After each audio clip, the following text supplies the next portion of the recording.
आणि नोव्हेंबरमध्ये काहीतरी एक्झामची डेट्स टेंटेटिव्हली असणार आहे असं त्यांनी अनाऊन्स केलेलं आहे. 23 नोव्हेंबर आणि त्याच्यातच मध्ये दिवाळी पण असणार आहे.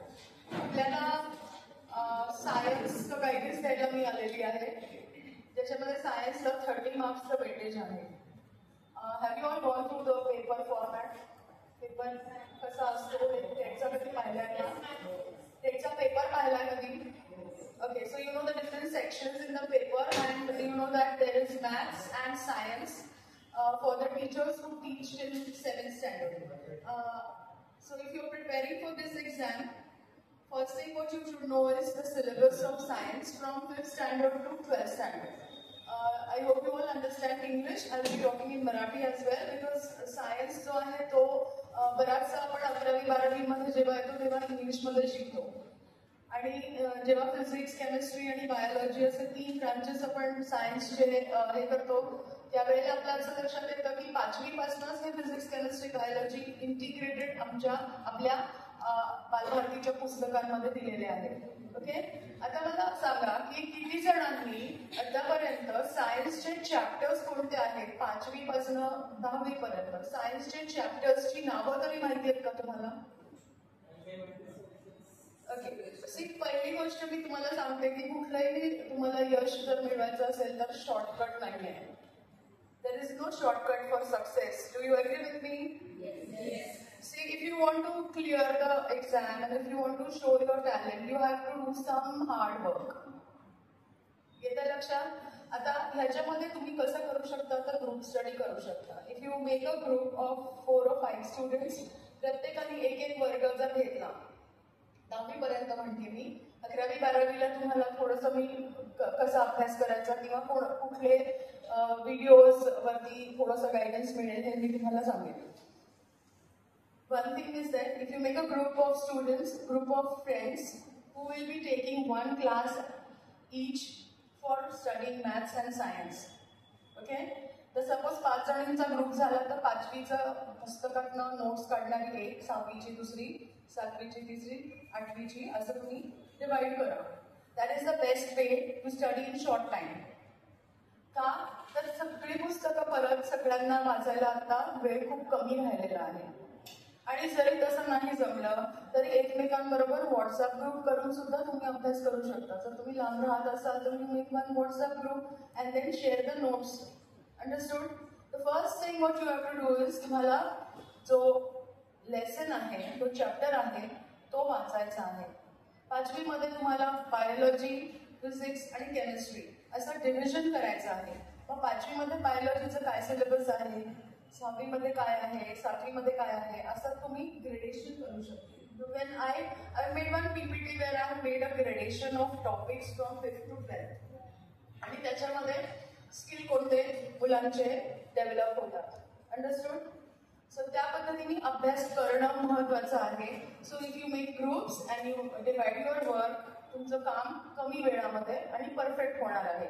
त्याचे कुठले तुम्हाला गायडन्सचे लेक्चर्स यूट्यूबवरती आहेत, त्याच्यामध्ये कोणी तुम्हाला सायन्सचं सिलेबस शिकवणार नाही किंवा सिलेबसबद्दल काही मेन्शन करणार नाही. नुसतं रिझल्ट कमी लागला का तर त्याला some people are working, some people are got some responsibilities, they are giving an number of reasons. Have you seen those videos? Have you seen those videos of TET guidance? So don't even try to see them because they are of no use. They just waste 10 minutes first for all those introduction and then they tell you to take their notes and all that. Their notes are useless. जर तुम्हाला मार्ग मिळवायचे असतील, I'll tell you one example. CUET exam जी होते, central university entrance test, Delhi university आणि बऱ्याचशा central युनिव्हर्सिटीजची ती एंट्रन्स असते. तर लगेच तिकडे दिल्लीमध्ये अगरवाल पब्लिशर्सनी इतके नोट्स काढले, पण जेव्हा आम्ही बघतो की आम्ही काढलेले प्रश्न आणि त्यांनी प्रिंट केलेले प्रश्न खूप वेगळे असतात, मग मुलांना मिसगाईड होतं की नाही, त्या पद्धतीचे प्रश्न विचारलेच जात नाहीयेत. आता जर तुम्ही तुमच्या TET परीक्षेचं सुद्धा बघितलं ना तर इट इज MCQ बेस्ड. मग MCQs कोणत्या प्रकारचे असतात? फक्त एक स्टेटमेंट आणि 4 ऑप्शन्स असं न राहता त्याच्यामध्ये व्हेरिएशन आलेलं आहे. तर I just give you the variation पहिलं, तुम्ही ते लिहून घ्या आणि मग त्या पद्धतीने आपले प्रश्न आपल्याला करता येतात जेव्हा आपण अभ्यास करतो तेव्हा. So I will write it on the board, types of MCQs in the in your TET examination. Okay? So just make a note. पुस्तकातलं उचललेलं असतं आणि त्याचे जे टर्म असेल, suppose one term is explain आणि त्याची डेफिनेशन असेल. Okay, so definition is given and 4 terms are given. Do you understand? Hydrophytes are they are just giving the statements. The plants found in water or the plants buried in water are called as. Okay, term है. Hydrophytes, xerophytes. So they are giving different examples. Epiphytes. असे 4-5 शब्द देतात जे 12वीच्या syllabus पर्यंत तुम्हाला कधी ना कधीतरी तुम्ही वाचलेले असतात. आता तुम्ही एपिफाइट्स वगैरे काय तर those are the plants which are living on other trees. म्हणजे एपी म्हणजे अबाव एनी ट्री वर those are called as epiphytes. पण हायड्रो हा शब्द तुम्हाला माहिती आहे, पाण्यात राहणारा म्हणजे हायड्रोफाइट्स. त्याच्यातच उत्तर आहे. तर असे सिंपल एमसीक्यूज असतात, हे स्कोरिंग असतात, खूप इझिली तुम्ही स्कोर करू शकता. त्याच्यानंतर which of the following is wrong? Which is wrong? असा प्रश्न येतो. Which of the following is wrong? तर 4 स्टेटमेंट्स देतात. त्यांनी त्याला संदर्भ पण देतात. Which of the following is wrong about xerophytes? आता xerophytes हे तुम्हाला माहिती पाहिजे की these are the plants which are living in arid conditions. hot dry weather मध्ये राहणाऱ्या वनस्पती त्यांना xerophytes असं म्हणतात. मग त्यांनी काय दिलं की xerophytes are covered by mucilage. म्हणजे शेवाळासारखं. Slimy covering. Do they have slimy covering? No. They conserve water. मग पहिलं ते तर wrong statement मी पहिलं सांगितलं. That is wrong. They are not covered by mucilage. Do they have a thick cuticle? Yes, they have a thick cuticle. What is cuticle? It is the waxy coating which will prevent transpiration, water loss. Okay? They have sunken stomata. Stomach कसा असतो? एपिडर्मिसच्या लाईनला नसतो, खाली असतो. sunken म्हणजे खाली. Okay? So these are the characters. किंवा त्यांनी असं दिलं की xerophytes are the plants with well developed mechanical tissue. असणारच ना, झायलम, फ्लोएम, स्क्लेरेन्काइमा हे पाहिजेच असतं. त्याला झायलम पाहिजे, स्क्लेरेन्काइमा पाहिजे. पण जर हायड्रोफाइट असेल तर त्याच्यात मेकॅनिकल टिश्यू असेल तर ती अशी फ्लेक्सिबल स्टेम असते. where water currents are going on them, what will happen? They will break if they are having mechanical tissue. They pressure brittle असतात, so they will break. मग हायड्रोफाइट्स don't have mechanical tissue. They are flexible. They move with the water currents. असं तर थोडंसं application based questions पण असतात. Okay, so which is correct, which is wrong. पहिला which is wrong असं येतं and which is correct असं पण येतं. Understood? Then you get match the following. आता हा match the following जो आहे ना तो हा तो डिफिकल्टी लेवल मध्ये टाकतो आपण, कारण एका वेळेला तुम्हाला match the terms in column 1 with column 2. Okay, C1 with C2. Match the column. Okay, असं येतं. Then fill in the blank. एक fill करायची, blank करायची. Fill the blank असं येतं. किंवा आता diagram based. Okay, so they will give you one diagram and they will label the diagram as ABCD and you have to write what is ABCD. Understood? पण मग options मध्ये असं देतात A म्हणजे काय, B म्हणजे काय, C म्हणजे काय, D म्हणजे काय, असं ऑप्शन 1 2 3 4 असं. मग सगळ्या ह्याच्यात करेक्ट मॅच जे असेल किंवा सगळ्या ह्याच्यात त्या डायग्रामला लेबल केलेलं करेक्ट असेल तो म्हणजेच पुस्तकामध्ये असलेले डायग्राम सुद्धा महत्त्वाचे आहेत, त्याच्यावर प्रश्न येऊ शकतो. Are you understanding what I'm saying? Then there is a question on reasoning. MCQ on reasoning. हे असं का? Give reason. हे असं का? So you have to write the correct reason. Okay? For example, if I tell you that bryophytes are amphibians of plant kingdom. Bryophytes. आता तुम्हाला taxonomy शाळेपासून आहे. Okay, 6-7 पासून taxonomy आहे. The bryophytes are the plants which are completing their life cycle both in water and land, because for completing the life cycle they require water. For reproduction they require water. For transfer of gametes, the bryophytes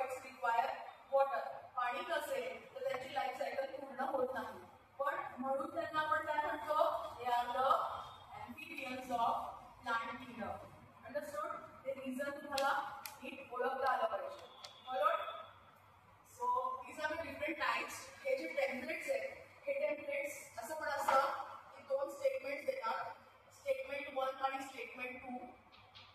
मग तुम्ही म्हणायचं, तुम्ही ओळखायचं whether both are correct, whether both are wrong, or one is correct, 2 is wrong, one is wrong, 2 is correct. See the complexity of the question format. Understood? तर अशाच वेगवेगळ्या templates मध्ये प्रश्न सेट केले जातात. अंडरस्टूड?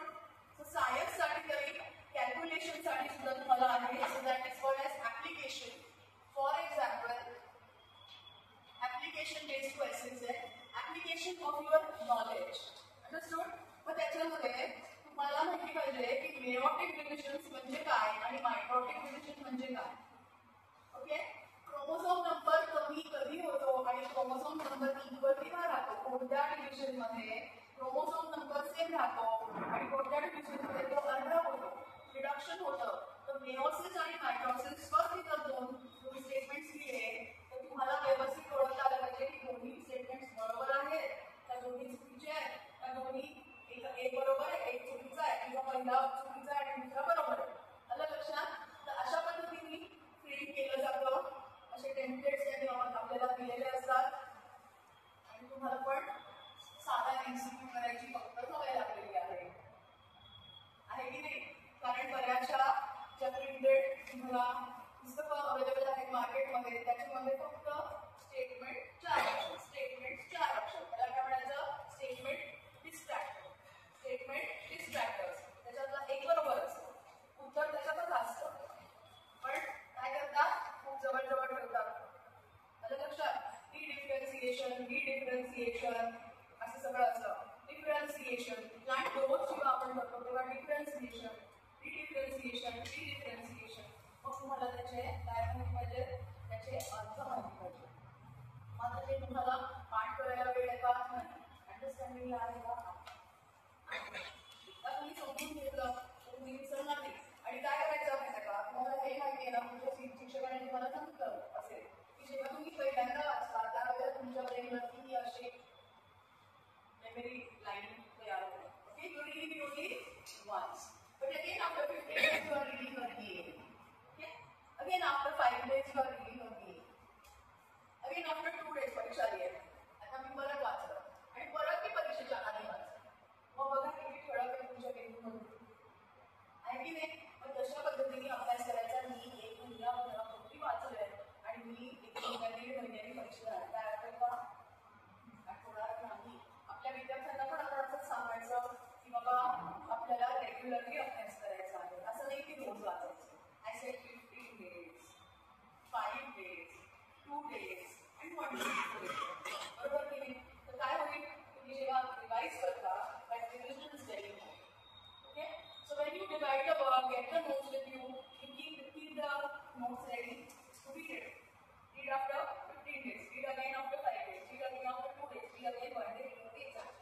त्याचा फायदा काय होईल, तुमचा स्कोर वाढेल. बरोबर? येते लक्षात? डायग्राम बेस्ड क्वेश्चन्स जे आहेत ते पुस्तकामध्ये त्याचे झेरॉक्स काढून ठेवा, त्याचे लेबल्स बघत राहा मध्ये. Okay, again when they will just not ask you to label it, they will not just ask you tell about the labels, they will ask what is the function of that part which is labeled as a digestive system of human झालं suppose. Okay, digestive system of human झालं आणि त्यांनी इसोफेगसची आपल्या पेटल्याच्या मागे असतो ती अन्ननलिका म्हणतो आपण. तर त्याचं फंक्शन काय आहे, तर पेरिस्टाल्सिस होऊन ते अन्न जे आहे ते पुढे ढकललं जातं towards the stomach. So that is the function. What is the function of stomach? To store the food and to partially digest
करायचं आहे, चॅप्टर्स किती आहेत, कोणते कोणते टॉपिक्स आहेत ते तुम्ही हे करायचं आहे. जर सपोज आपल्याला वेळ असता तर मी तुम्हाला ते पण म्हणजे I would have told you the details about it. पण तुम्हाला जर कॉलेजच्या लायब्ररीत बसून अभ्यास करायचा असेल तर वेबसाईट तुम्हाला बालभारतीच्या वेबसाईटवर सगळी पुस्तकं सॉफ्ट कॉपीज आहेत. ओके, म्हणजे ते काम आपलं अडत नाहीये. आपल्याला इथेच येऊन अभ्यास करायचा नाहीये, आपण घरी पण अभ्यास करू शकतो. रोज किती तास अभ्यास करायचा आहे? 1-1.5 तास अभ्यास करायचा. Evening you get time or at night you get time. Everyone gets time at night. Reels बघायचे नाही. मोबाईलवर रील्स बघत झोपतात. 2-2 वाजेपर्यंत ऑनलाईन असतात. अभ्यास करतात नाही. नाही करत ना. असं नाही करायचं आहे. सी इट इज एक काय म्हणतो ना तुम्हाला की you have to keep some limit on what you are doing.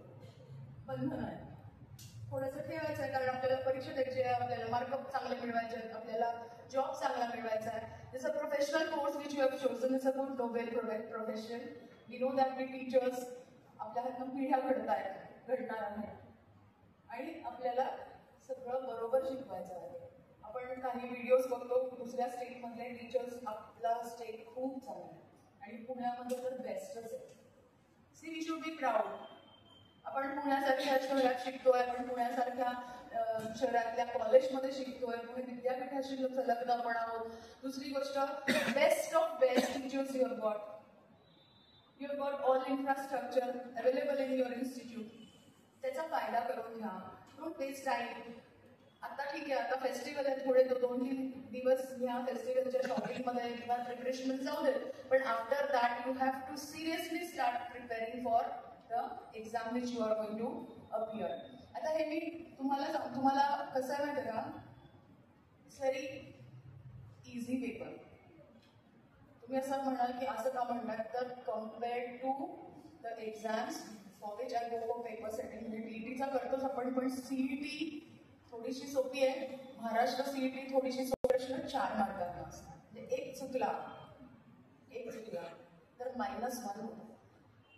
म्हणजेच तिथे निगेटिव्ह मार्किंग आहे. आपल्या परीक्षेला निगेटिव्ह मार्किंग नाही आहे. सीईटीला, महाराष्ट्र सीईटीला निगेटिव्ह मार्किंग नाही आहे. मग बघा 11वी-12वी एज ग्रुप बघा. Are you on 17-18 cross? So you are above 18. Okay, all the students who are preparing for CET, NEET and JEE are 16 years old, 17 years old, 18 years old.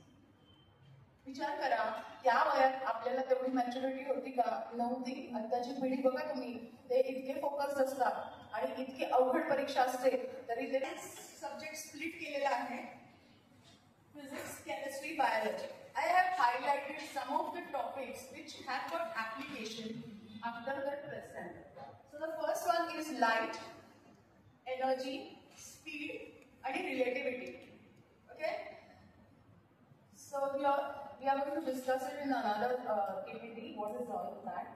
Then chemistry, you have physical chemistry, inorganic chemistry, organic chemistry, and you have a very important topic of metals and non-metals. खूप प्रश्न त्याच्यावर विचारतात.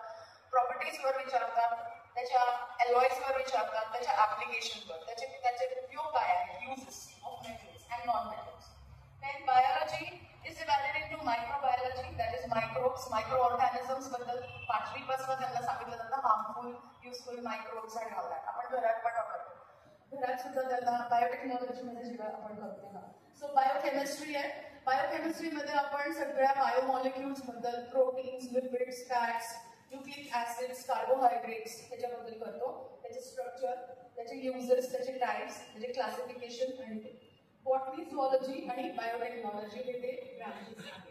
हे मी तुम्हाला 11वी-12वी पर्यंत कसे ते पडत ते टॉपिक्स किंवा ते ब्रांचेस त्यांनी कव्हर केलेले आहेत सिलेबसमध्ये हे दाखवलेलं आहे.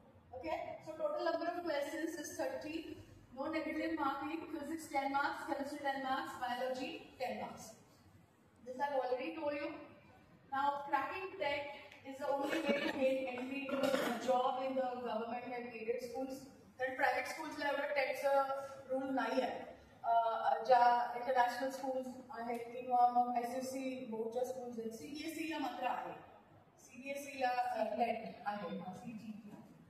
One should have a clear focus and plan routine to study. जे मी तुम्हाला आता पहिल्या सुरुवातीला सांगितलं, फोकस पाहिजे आणि प्लॅन करा, रुटीन करा. कसा अभ्यास, किती वेळ, कसा करणार आहात, किती वेळ आणि केव्हा. Plan well, calculate the time, create a proper study plan. विषय एकच नाही आहे सायन्स, वेगवेगळे विषय आहेत त्याच्यामध्ये. मॅथ्स आहे, सायन्स आहे, EVS आहे, सायकोलॉजी आहे, पेडागॉजी आहे ना. So you are going to split it out. ज्यांचं आर्ट्स असेल त्यांना हिस्ट्री आहे, जिओग्राफी आहे, लँग्वेजेस आहे. तर त्या पद्धतीने तुम्ही जे चूज केलं असेल त्या पद्धतीने तुम्ही अभ्यासाचं रुटीन प्लॅन करायचं आहे. टाइम मॅनेजमेंट खूपच महत्त्वाचं आहे. It is important to manage the time wisely and smartly in order to achieve success, and studying till the last minute to relieve stress. त्या परीक्षेच्या बॉलमध्ये जास्त वरती वाचतो तो मुलगा आणि परत त्या टीचर आल्या तरी ते वाचतोचे बेंचवर बसून काय लक्षात राहणार आहे सांगा मला? राहणार आहे का? किती ते प्रेशर, किती स्ट्रेस आहे, लक्षात राहील का? So it is not good. उलट काय होईल, तुम्हाला जे येते ते पण तुम्ही कन्फ्यूज होता. असं अजिबात करायचं नाहीये. शांतपणे जायचंय, बसायचंय. आपण वाचलेलं असतं, आपण 2-3 मिनिटं आपली डोळे विकून आपण प्रवास करून आलेलो असतो, ट्रॅफिक मधनं आलेलो असतो. आपल्याला काहीतरी सांगतो ना की असं दडपण पण आलेलं असतं. छान तुम्ही डोळे विकून बसायचं, पेपर आला आता ती सुरुवात करायची, बघायचा क्वेश्चन पेपर बघायचा, त्याच्यातलं आपल्याला काय काय येतंय ते टिक मार्क करायचं आहे. जे येत आहेत आपल्याला MCQs येत आहेत ते तिथे तुम्ही काय if you are not allowed to do that rough work and all that, पण you can put a dot to the answer ना. You put a dot to the answer. पहिल्यांदा जे आपल्याला वाटतं ना ते बरोबर असतं. इकडे तिकडे बघून विचारलं तर चुकीचं होतं. ते आम्ही विद्यार्थ्यांचं बघतो, चुकी बरोबर लिहिलेलं पुरतात आणि दुसऱ्याला विचारून चुकीचं MCQचं उत्तर असतं. हे चुकीचं आहे. So studying till last minute is not a good method of study. So practicing previous year's sample papers. Have you seen the papers any time? Paper पाहिलाय का? असा पेपर आलेला आहे तो पाहिला का? टीचा पेपर असा तुम्हाला मिळाला बघायला? नाही नाही मिळाला. They don't get this too. This is not given outside to the candidates after they write the paper. Given. हा पेपर घरी मिळतो ना. पेपर दिल्यावर ऑनलाईन असते.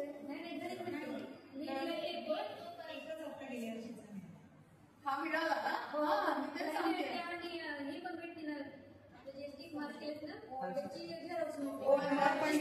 बरोबर मिळते. मग आता तुम्हाला जर हार्ड कॉपी नसेल तर तुम्ही सॉफ्ट कॉपी बघू शकता ना. प्रिव्हियस इयर्स पेपर्स तुम्हाला नेटवरती मिळू शकतात. नेटवरनं प्रिव्हियस. सो व्हॉट विल ह्याचा उपयोग काय होणार आहे बघा. लास्ट इयर्स क्वेश्चन्स जर तुम्ही पाहिले तर त्याचा उपयोग काय होणार आहे बघा बरं. काय होणार आहे? This will give you an idea about the paper pattern. पहिली गोष्ट पेपर पॅटर्न कळतोय. दुसरं, it will be possible for you to solve the paper in the given time. तुम्ही वेळेत करू शकता की मी सॉल्व हे तुम्हाला कळतं. आता ही जी मुलं प्रिपेअर करताय डिझाईनच्या एंट्रन्सला, नीटला किंवा CETला, हे काय करतात? घड्याळ लावून पेपर सोडवतात. घड्याळ लावून म्हणजे तेवढ्या वेळातल्या 3 तासात तेवढे प्रश्न त्यांचे सोडून होतात आणि त्याच्यामध्ये कॅल्क्युलेशन आहे, कारण फिजिक्स आहे, मॅथ्स आहे, त्याच्यामुळे वेळ जातो फिजिक्स आणि मॅथ्स आहे. पण तुम्हाला तसं नाहीये. तुम्हाला कॅल्क्युलेशनचं फक्त 10 मार्कांचं फिजिक्स आणि मॅथ्स काहीतरी कॅल्क्युलेशनचं असणार आहे 30 मार्क्सचं. पण बाकी वेळ तुमचा वाचलेला असतो. Will improve the speed and time required for solving paper. Syllabus खूप मोठा असलं कारण 5वी ते 12वी खूप आहे, 11वी 12वी खूप. सिलेबस वास्ट आहे त्यामुळे सगळं वाचायचं आहे. इरिलेव्हंट जे आहे, जे बॉक्सेसमध्ये प्रिंट झालेलं आहे त्याच्यावर प्रश्न विचारला जात नाही. 11वीच्या पुस्तकातलाही नाही, 12वीच्या पुस्तकातलाही.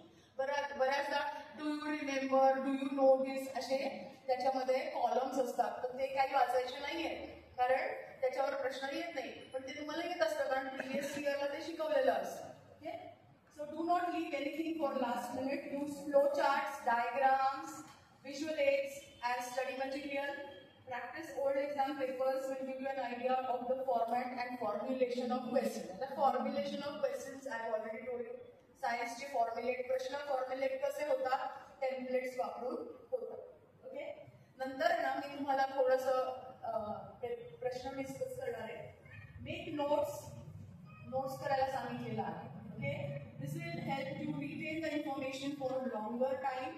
कारण तुम्ही फक्त वाचलं तर तुम्ही नंतर थोड्या दिवसांनी विसरून जा. तुम्ही नोट्स केल्या परत वाचल्या तर परत तुमचं रिवाइज होणार. Time so also helps to revise the syllabus easily. नंतर परत पहिल्यापासून पुस्तक घेऊन वाचायची गरज नाहीये. बरोबर? तुम्हाला काय होईल, नोट्स असतील तर नोटबुक काढायची, वाचायची, म्हणजे आपल्याला रिव्हिजनला सोपं जाईल. परत पहिल्यापासून सुरुवात नाही करायला लागणार आहे, कारण तुम्ही नोट्स जॉट डाऊन केले आहे. मी सांगणार तुम्हाला केमिस्ट्रीचे कसे करायचे, लिहून घ्यायचे. Analyze your weaknesses and pay more attention to the topics जे तुम्हाला येत नाही ना त्याच्यावरती जास्त काम करावं लागणार. If you have a proper preparation strategy, म्हणजे timetable for exam preparation, multiple revisions, analyze the previous year's question papers, devote time for self-study, and then success is yours. Okay? So this is what is the advice given by the experts to you. आता जर आपण बघितलं तर formatting मध्ये मी जे सांगितलं ते आता नवीन जे मागच्या वर्षी जे सेटिंग झालं ते होतं. ओके, पहिलं त्याच्यात कसं होतं, डायरेक्ट क्वेश्चन म्हणजे साधा स्टेप आणि 4 डिस्ट्रॅक्टर्स. इंटरप्रिटेशन ऑफ डायग्राम्स जे तुम्हाला सांगितलं, choose the correct or incorrect match, reasoning application based, influences from observation, fill in the blanks, terminologies or definitions मध्ये फिल इन द ब्लँक करायचं. डिस्क्रिप्शन देतात आणि 4 ऑप्शन्स मध्ये त्याचा टर्म असतो. Okay, so you have to pick the right term and put it in that. आता topic on which questions are asked. Okay, पहिला आहे ह्युमन बॉडी, शॉर्ट नोट्स करायचे आहेत. Number of bones in the rib cage, number of bones in the vertebral column, number of bones in the skull, smallest bone in the human body, pigment that gives color to the skin, which gives shape to the human body, and types of joints in the body. Example, in the finger digits, sliding joints वगैरे. Okay, तर असे एक human बॉडीचं internal skeleton जे आहे त्या skeleton मध्ये असलेल्या बोन्सचं डिस्ट्रीब्युशन आहे ते. ओके, मग आता हा शॉर्ट केला, हा एवढा फोटोपी केला, याच्यावर किती एमसीक्यूज बनवता येतील? I can make n number of questions. I can make n number of MCQs on it. Match the following पहिला करेल, fill in the blank पहिला करेल, simple MCQs करेल. Which of the following is correct about the number of bones in the body column? किती आहे ते 20 आहे. मी काय लिहित नास, मी 20 लिहिते. एकाच्या ते 20 आहे. असे खूप करेल मी. हे एवढे 7 चे 7 सिंगल लाईन करेल. Fill in the blank करेल. Match the following करेल. Understood? Reasoning correct. Then, what is the length of the small intestine, length of large intestine, human height increases up to how many years, number of milk teeth replaced in man, number of chromosomes in each human cell. सोपं आहे, आपल्याला हे general knowledge आहे, बरोबर की नाही? पण प्रश्न ह्याच्यावर विचारलेले आहेत आतापर्यंतच्या सायन्सच्या पेपरमध्ये. ते न्यूट्रिएंट्स इन फूड, हे तुम्हाला आहे ना हायजीन आणि न्यूट्रिशन हे टॉपिक्स तुम्हाला शाळेत असणार आहे. आता बघा, sprouted pulses shows presence of dash vitamin. Pulses मध्ये काय असतं?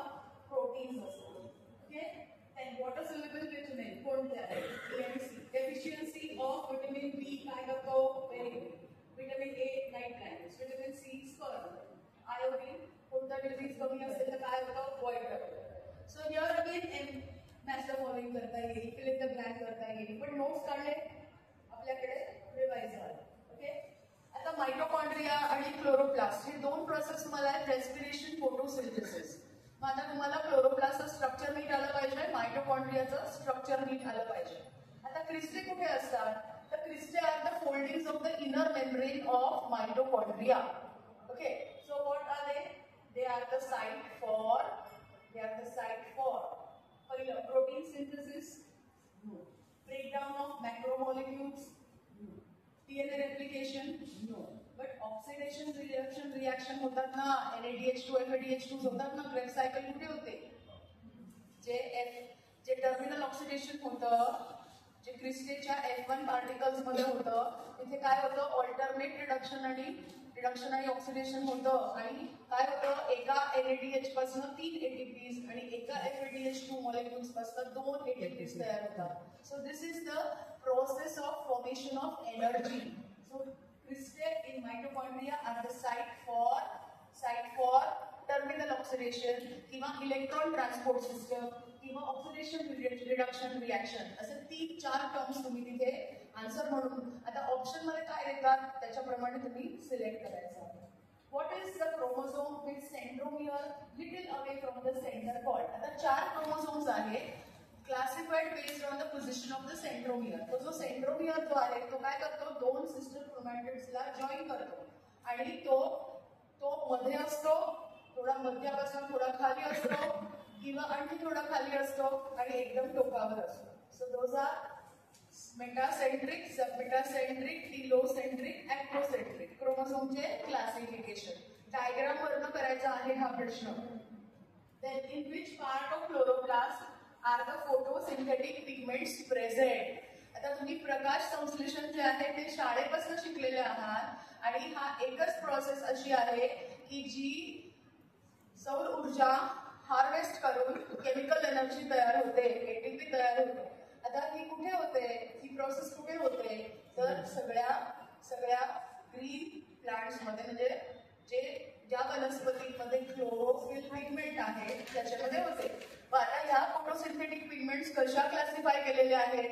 आता बघा तुमचं सगळं बाकीचं सुद्धा तुम्हाला आलं पाहिजे, असं नाही की ह्याचंच उत्तर आलं पाहिजे. तर तुम्ही म्हटलात की okay where is it present, तर आम्ही लिहू शकतो की ते it is present in the stroma. Okay, so the pigments are present in the stroma, or are they present in the grana?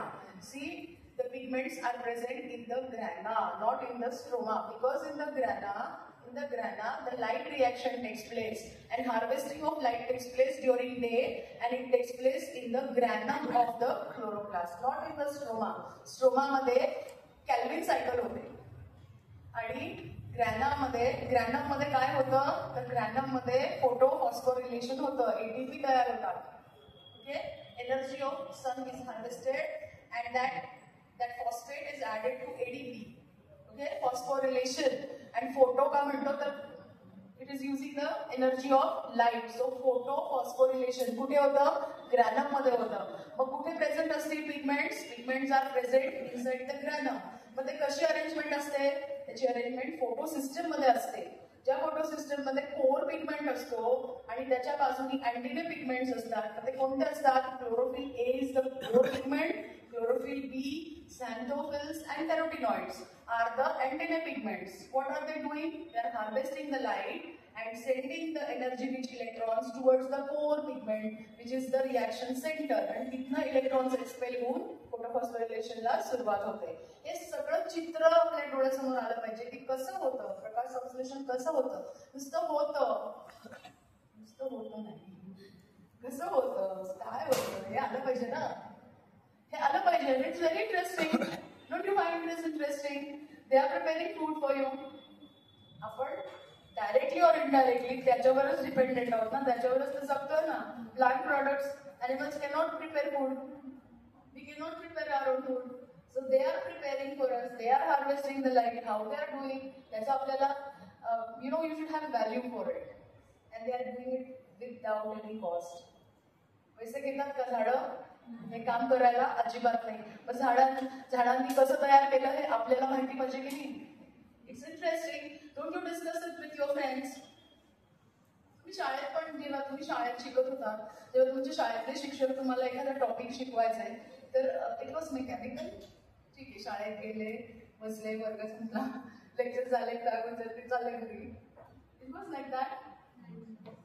शाळेमध्ये किती उत्साह होता की नाही, किती आपण एकमेकींना बोलून सांगायचो की अगो आज हे शिकवलं, ते कळलं का तुला, किंवा सर असं म्हटले, मॅडम असे म्हटल्या, मॅडमनी किती छान शिकवलं, मॅडमनी एखादा व्हिडिओ दाखवला, मॅडमनी डीएनए रेप्लिकेशन कसं होतं सांगितलं, मॅडमनी न्यूक्लियसचं स्ट्रक्चर कसं आहे सांगितलं, मॅडमनी डबल मेम्ब्रेन ऑर्गॅनिल्स कोणकोणते सांगितलं. सेल बायोलॉजी आहे तुम्हाला. You have cell biology, no you have cell, पेशी आहे तुम्हाला आणि ऑल सेल ऑर्गॅनिल्स आले.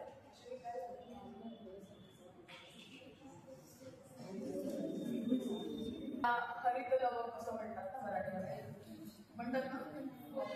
त्याच्यामध्ये स्ट्रोमा आणि ग्रॅनामध्ये लाईट रिॲक्शन होते, तिथे ट्रॅपिंग होतं आणि तिथे पिगमेंट्स असतात. प्रश्न अगदी बेसिक आहे, कुठे असतात मी तुम्हाला सगळी स्टोरी सांगितली.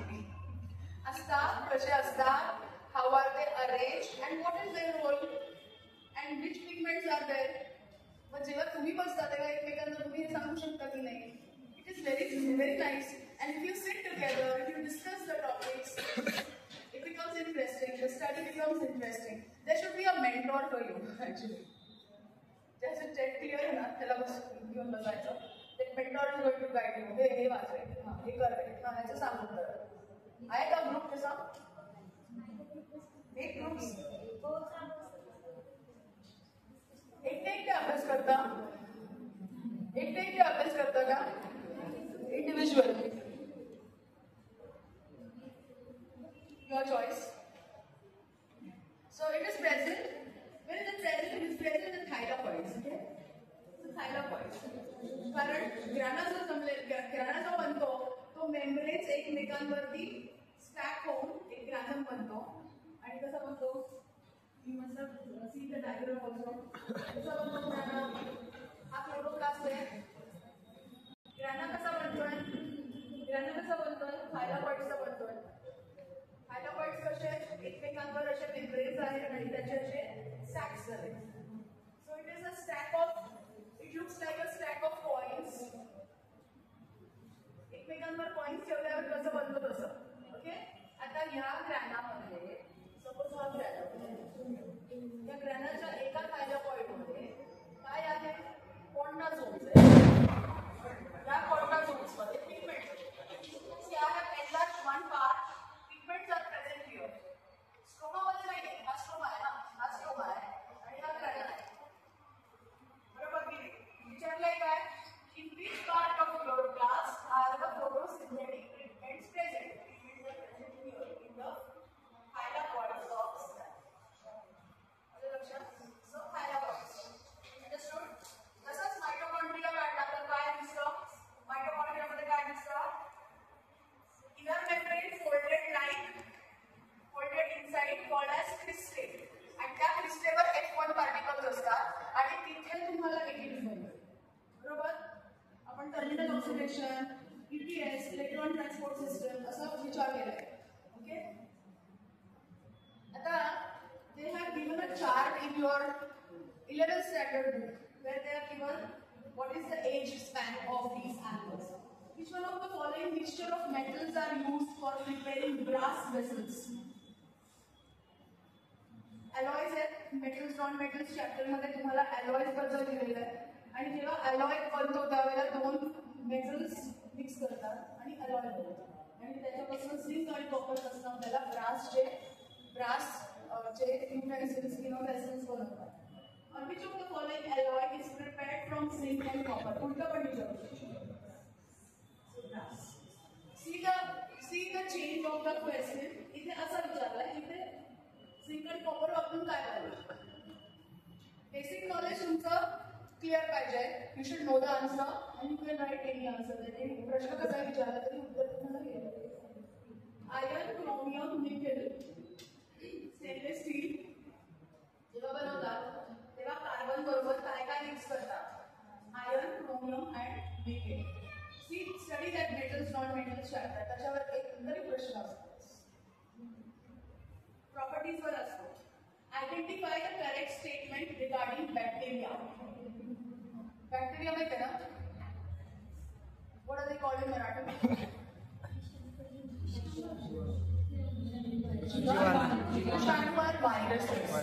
विषाणू व्हायरसेस, जीवाणू, बॅक्टेरिया. आता बॅक्टेरिया क्लासिफाय कसे केले जातात सांगा बरं मला.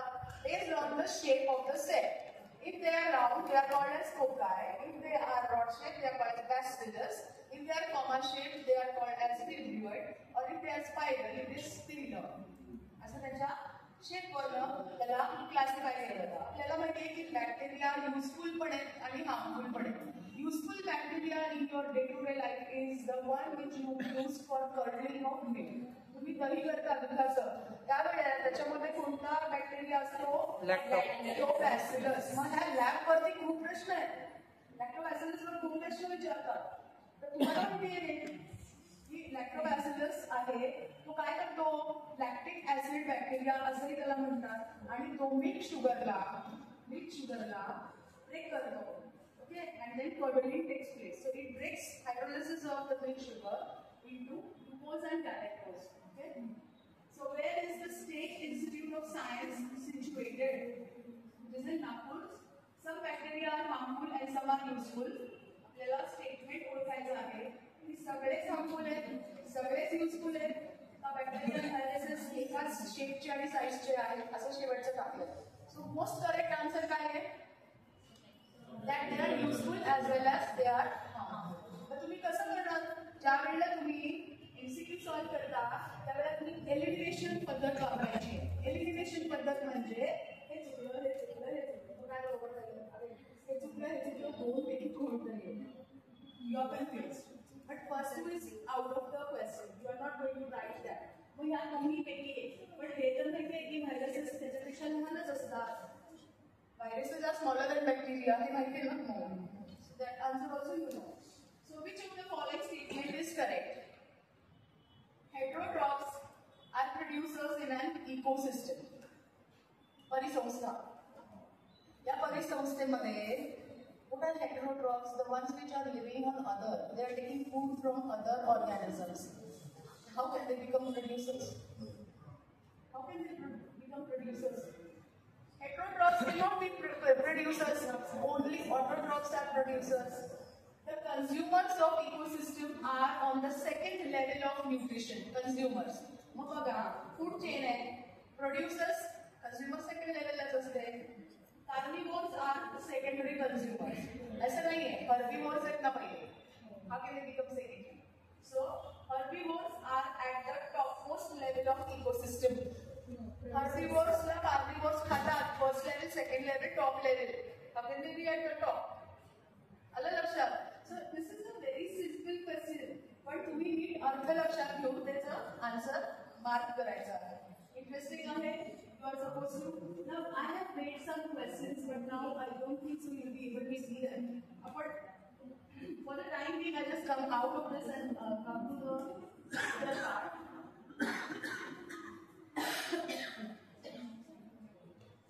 Chemistry ला येऊ. Chemistry ला येऊ. If you want, I can give you the PPT for studies. ते खूप छोटे आहे. ते ऑनलाईन घेतलं तेव्हा मला माझ्या हातात. So chemistry notes आहे. Atomic weight वरती प्रश्न येतात. ओके, atomic weight करायचा आहे. Atom of AI has 13 protons and 14 neutrons and 13 electrons. Number of protons plus number of neutrons, 13 plus 14 is equal to 27. So atomic weight, त्याचा atomic weight of oxygen किती विचारलं? 60. हे तुम्ही थोडं रिव्हिजन करा. atomic weight कसं काढायचं आहे? atomic weight कसं काढायचं आहे? It is a simple formula. Number of protons plus number of neutrons. We'll come out of this and we will come to another PPT. थोडंसं तुम्हाला high order thinking करू. From basic observation to conceptual abstractions. 5वी ते 12वीचं syllabus आपण बघणार आहोत. त्याच्यामुळे the concepts of conceptual gradation in science learning. आता बघा, सुरुवात जी होते ती साध्या बेसिक ऑब्झर्वेशन्सनी होते. 5वी मध्ये जेव्हा येतो तेव्हा आपण फक्त त्यांना दाखवतो आणि त्यांना ओळखायला सांगतो. बिकॉज त्यांचं एज ग्रुप आणि त्यांचं मेंटल डेव्हलपमेंट तेवढी झालेली असते की ते तेवढं ग्रास्प करू शकतात, ऑब्झर्व करू शकतात. So what you do with the students, you engage them with physical world through sense and simple descriptions, and you ask them to identify the object. Okay? Then when you come to the higher classes, then you start giving principle-based reasoning type of education. त्याच्यामध्ये you apply the established scientific rules and relations to specific phenomena. And then 11वी-12वी मध्ये जेव्हा आपण येतो तेव्हा conceptual आपण अभ्यास करू शकतो. आणि कन्सेप्च्युअल टॉपिक्स येतात त्याच्यामध्ये working with theoretical models, then unseen forces and mathematical representations. इथे थोडंसं न्यूमेरिकल्स तुम्हाला सॉल्व्ह करायला लावतात. Economic biology first. From living things to biotechnology. See, this is the most recent branch of biology, biotechnology. आता सुद्धा मी म्हटलं की जिनॉमिक्स आलं आणि बायोइन्फॉर्मॅटिक्स नवीन ब्रांच आहे. त्याच्यानंतर ह्युमन जिनोम प्रोजेक्ट आला, त्याच्यानंतर DNA फिंगरप्रिंटिंग आलं. आता इथपर्यंत जर अभ्यास झालेला आहे तर आपण 12वी पर्यंत बायोटेक्नॉलॉजी आलंच पाहिजे, बरोबर. आता 5वी ते 7वी फाउंडेशन आहे. Basic understanding of living things, major body parts, balanced diet, foundational health concepts. म्हणजे hygiene topic आहे 5वी मध्ये. Then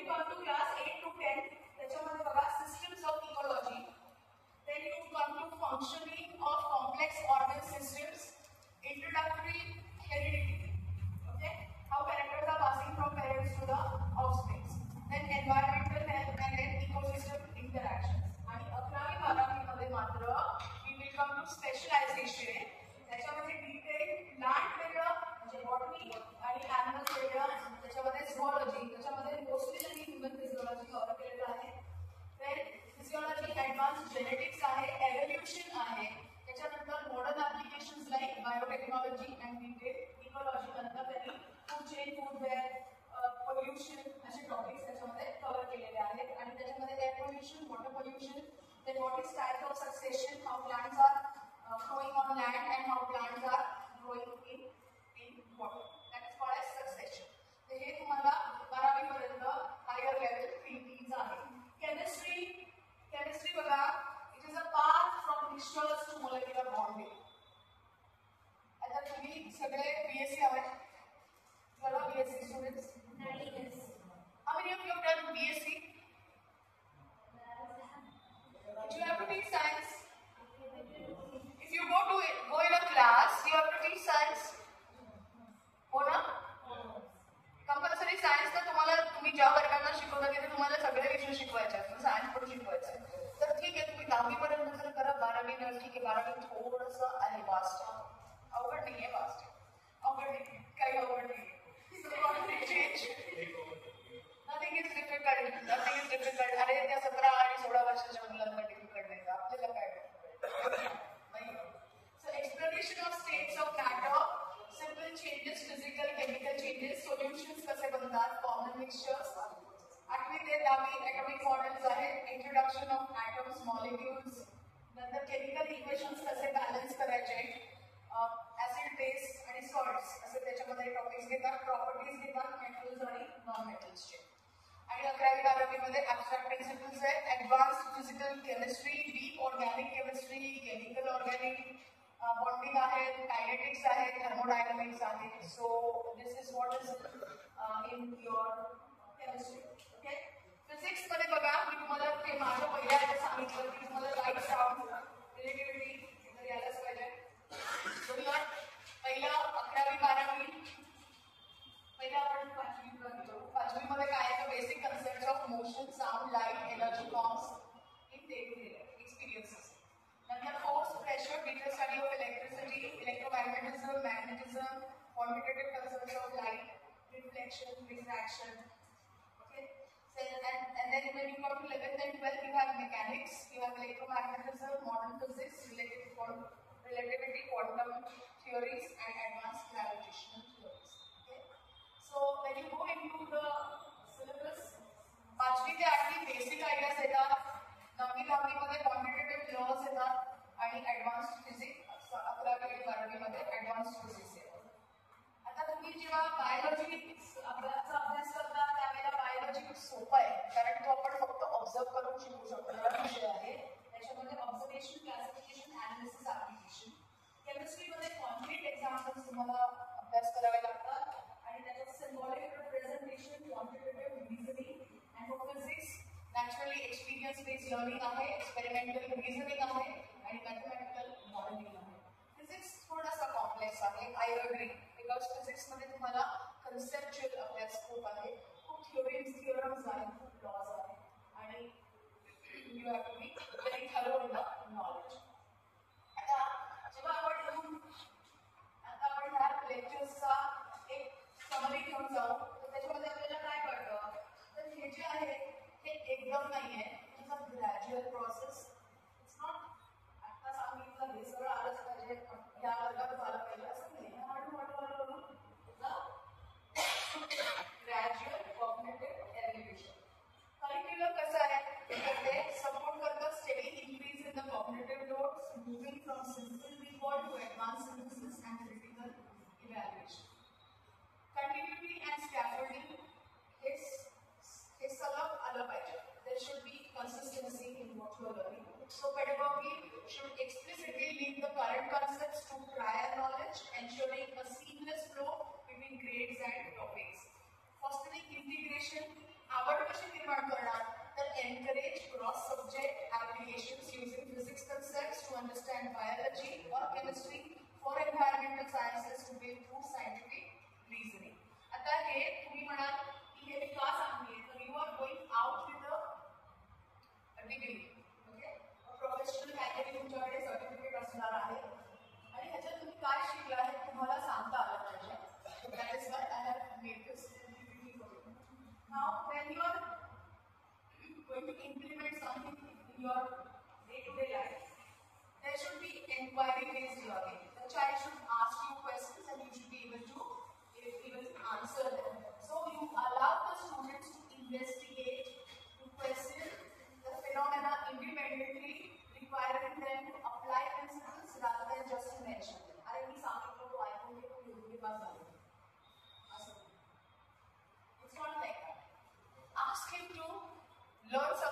understand something, let him ask questions. See, they're very curious. They're small children. They're curious. You have to let them have the independence of asking questions. त्यांनी प्रश्न विचारला म्हणून तुम्ही त्याच्यावर रागायचं नाही. अजिबात नाही. चुकीचं आहे ना ते? He's curious. त्याला माहिती नाहीये म्हणून तो विचारतो. You are supposed to answer the question. So inquiry based learning खूप चांगली आहे. प्रोजेक्ट बेस्ड लर्निंग आहे. आता एक ग्रुप आहे शिक्षकांचा, जे शाळेतले शिक्षक आहेत, इतके इनोव्हेटिव्ह आहेत, इतके छान छान व्हिडिओज तयार करतात विद्यार्थ्यांसाठी आणि खूप छान ते पोस्ट करत असतात. Maybe your teachers must be in that group and they must be sharing those videos to you. खूप छान व्हिडिओज बनवतात शाळेमध्ये शिकवण्यासाठी आणि असे गेम्स वगैरे तयार करतात ज्याच्यामध्ये त्यांचा अभ्यास होतो. खूपच इनोव्हेटिव्ह आहे and really nice. Continuity is the key, हे तर तुम्ही सांगितलं जातं तुम्हाला. So that's all about the summary of the gradation and what we usually त्याला prompt करून दिला होता. Prompt आपण म्हणजे मला जे पाहिजे होतं ते त्याला दिलं होतं, त्यांनी करून दिली मला PPT. फर्स्ट केली आहे. I like it actually. That's what I think. Science education is designed to foster both knowledge acquisition, cognitive development. Conceptual gradation ensures that complexity is introduced sequentially, building a strong foundation for advanced topics. मग तुम्ही observation करता, principal based learning करता आणि conceptual abstraction करता. जे मी सांगत होते त्यांनी तीन ह्याच्यात काउंट केले. ओके, आता biology they are saying that biology curriculum जो बनवला जातो सिस्टमॅटिकल प्रोग्रेशन आहे from macro levels to understanding in detail cellular and molecular analysis. 5वी ते 7वी फाउंडेशन असतो, 8वी 9वी सिस्टम इकॉलॉजी आणि 11वी 12वी ॲडव्हान्स कन्सेप्ट बायोमॉलिक्युलर. केमिस्ट्रीमध्ये तुम्ही just see how it is going, what are the different states of matter पहिलं सांगितलं जातं आणि मग हळूहळू त्याचा इंट्रोडक्शन टू ॲटम्स. ते कशाचे बनले, ॲटम्सचे बनले, मॉलिक्युल्सचे बनले, मग त्याची अरेंजमेंट कशी आहे, त्या मॉलिक्युल्सची अरेंजमेंट कशी आहे, ॲटम. तुम्हाला त्या थिअरीज आहेत ना, रुदरफोर्ड थिअरी आहे ना, ते सांगते ना. मग ते हळूहळू त्यांनी ते ॲटम्सची स्ट्रक्चर कसं आहे, इलेक्ट्रॉन्स कसं डेव्हलप होतात, इलेक्ट्रॉनिक कॉन्फिगरेशन काय आहे, ॲटॉमिक नंबर काय आहे, मास नंबर काय आहे, हे सगळं त्याच्यामध्ये सांगितलं जातं. आणि पुढे तुम्ही डीप फिजिकल कायनेटिक्समध्ये जाता, थर्मोडायनॅमिक्समध्ये जाता, केमिस्ट्रीच्या रिॲक्शन्स, फंक्शनल ग्रुप्स, त्याच्यामध्ये बॉन्डिंग कसं होतं, क्रिस्टल कसा फॉर्म होतो, what is water of crystallization, ह्याच्यावर प्रश्न येतो का? वॉटर ऑफ क्रिस्टलायझेशनवर प्रश्न येतो. प्रश्न केला आहे आणि मग फिजिक्स आहे, मॅथमॅटिकल मॉडेल्स आहेत, फिनॉमिनल टू मॅथमॅटिकल मॉडेल्स. ते थोडंसं तुम्हाला बेसिक फिनॉमिना, क्वांटिटेटिव्ह लॉज आणि ॲडव्हान्स थिअरीज फिजिक्समध्ये. सो बायोलॉजी आपण म्हणू, बायोलॉजीचं म्हणतो observation, classification, analysis, application. Chemistry concrete examples दिले, सिम्बॉलिक रिप्रेझेंटेशन आणि quantitative reasoning. Physics experience based learning, experimental reasoning and with the increased level of conceptual complexities. Now, what I want you to do is, तुम्हाला थोडंसं ते बघितलं की तुम्ही अजिबात अभ्यास म्हणजे सायन्सची पुस्तकं घेतलेलीच